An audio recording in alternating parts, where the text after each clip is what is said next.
Picture this: a lonely highway, blanketed in fog so thick you can barely see ahead.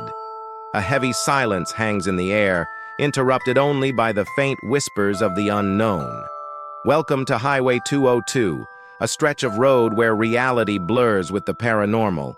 Tonight, I'll take you on a journey through one of the eeriest experiences of my life. Buckle up, if you dare.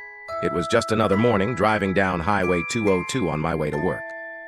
The rain had soaked the road overnight, leaving it slick and shining in the dim light of dawn.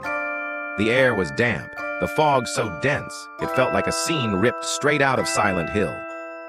The fog was unlike anything I'd ever seen, thick, suffocating, and unnervingly quiet. The trees lining the road looked like skeletal figures reaching out, as if the mist had come alive and swallowed the world whole. Up ahead, a massive orange construction sign loomed in the distance, its glow piercing through the fog like a warning beacon. But then, I noticed something, or someone, moving in front of it. There she was, a shadowy figure walking in front of the glowing sign.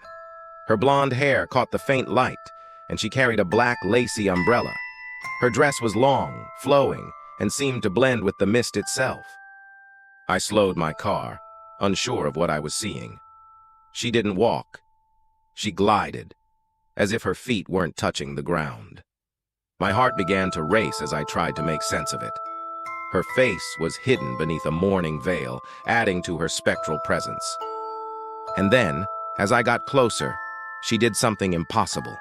She turned toward the glowing sign and simply vanished.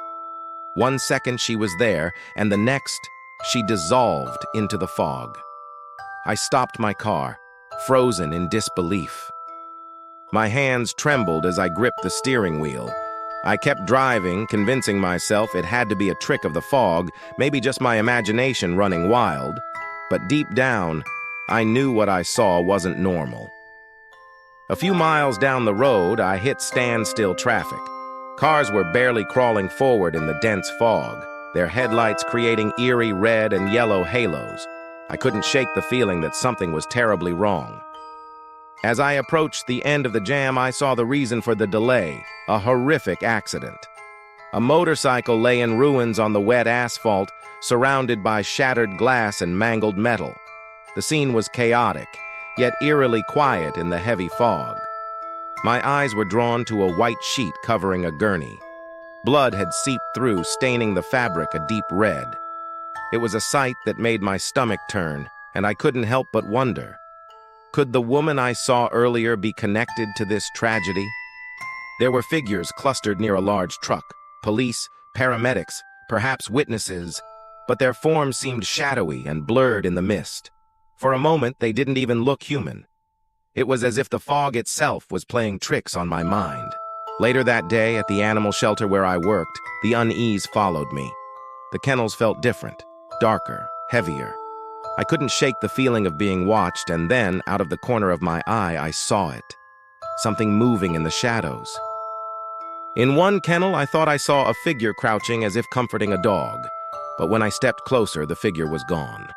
The dog stared at the empty space, wagging its tail at something, or someone, I couldn't see. Over time, I noticed strange things at the shelter, ghostly shapes of dogs running between the kennels, cats appearing in the corners of my vision only to vanish when I looked. It was as if the spirits of the animals lingered, watching us. One night driving home, I spotted a small black dog with a bright red harness darting across the road. It seemed so real, so vivid. But when I stopped and searched for it, it was gone, vanished without a trace. I scoured the area, shining my flashlight into the dark median. The reflective harness should have been easy to spot, but the dog had disappeared as if it had never existed. The stillness of the night was suffocating.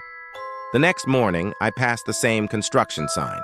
In the daylight, it looked completely ordinary. No glowing fog, no mysterious woman, but I couldn't shake the feeling that she was still out there, watching, waiting. Sometimes when I drive that highway, I catch fleeting glimpses in my rearview mirror, shadows, shapes, things that vanish when I look directly. It's as if the highway holds on to its secrets, refusing to let them go. I installed a dash cam, hoping to capture proof of what I'd seen. Occasionally, the footage shows strange flickers of light or movement in the mist, unexplained phenomena that only deepen the mystery of Highway 202. Even now, I wonder, was she mourning the dead biker? Was she a warning of the tragedy to come? Or was she something far older, a harbinger of souls lost on this haunted stretch of road? I may never know. But I always glance toward that sign, hoping and fearing that I'll see her again. Highway 202 is full of mysteries, shadows, and secrets waiting to be uncovered. If you've ever seen her, or anything else out there, let me know in the comments. And if you enjoyed this story, subscribe for more chilling tales from the edge of reality. Stay safe and keep your eyes open.